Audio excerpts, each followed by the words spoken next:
दोस्तों नमस्कार। भारत ने अपने इतिहास का सर्वोत्तम रिकॉर्ड बनाने की तैयारी कर ली है। वहीं हमारी आज की पोस्ट को देखकर कुछ लोग ये भी कहेंगे कि इससे हमें यानी आम जनता को क्या फायदा। यह फायदा तो सरकार, सरकारी कंपनियों या उनसे जुड़ी प्राइवेट कंपनियों को होगा। तो बता दूं कि इसका सीधा फायदा आम जनता को ही है। तो बातों को ज्यादा न घुमाते हुए सीधा मुद्दे पे आते हैं। दरअसल इस समय अमेरिका दुनिया की सबसे बड़ी सुपर पावर है। चाहे वह उसकी सेना हो, अर्थव्यवस्था हो, सबसे ज्यादा वैज्ञानिक पावर अमेरिका के पास है और लगभग हर एक मामले में अमेरिका नंबर 1 है। और इसीलिए अमेरिका को एकमात्र और असली सुपर पावर कहा जाता है। लेकिन अमेरिका ने ये हासिल कैसे किया, तो इसके पीछे कारण है पैसा। अमेरिका का 1950 से पहले का इतिहास देखेंगे तो वहाँ हर 10 से 15 साल में डीप रिसेशन आया करते थे और वो भी ऐसे कि अमेरिकी जनता को खाने के लाले पड़ जाते थे। लेकिन 1950 के बाद अमेरिका ने अपनी अर्थव्यवस्था पर काम किया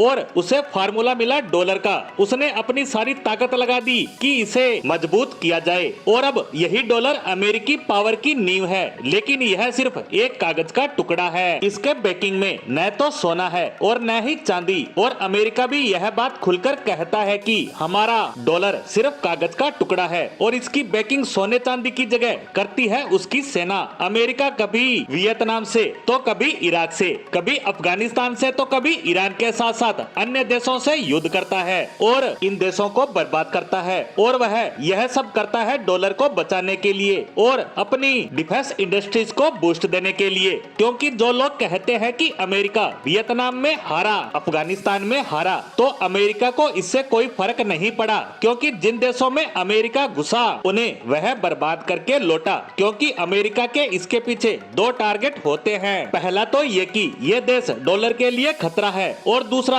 इन देशों में हथियार चलाएंगे तो हमारी हथियार निर्माता कंपनियों को पैसा मिलेगा जिससे वो नए हथियारों का निर्माण करेंगे जैसे दुनिया में किसी के पास नहीं होते। और उन्हीं हथियारों को बेचकर डॉलर को पावर दी जाती है जिनके दम पर अमेरिकी लोगों के जीवन में सुधार आता है। और यही सब करना चाहता है भारत। क्योंकि भारत को न तो रूस बनना है और न ही चीन। इसीलिए पिछले कुछ सालों से भारत डिफेंस एक्सपोर्ट पर ध्यान दे रहा है। क्योंकि अगर नेक्स्ट जनरेशन के हथियार बनाने हैं तो उसका एक ही तरीका है, हथियार बेचो, पैसा कमाओ और उससे नए हथियार बनाओ और इसी से देश को और रुपए को पावर मिलेगी। और अब इसकी शुरुआत हो चुकी है। क्योंकि भारत का हथियार एक्सपोर्ट इस वित्तीय वर्ष में 2300% यानी 23 गुना हो गया है और यही भारतीय इतिहास का सर्वोत्तम रिकॉर्ड है। लेकिन भारत यहीं पर रुकने वाला नहीं है। यह तो सिर्फ शुरुआत भर है। क्योंकि अभी तो यह दौड़ भारत ने शुरू की है और जब ये पैसा भारत में आएगा तो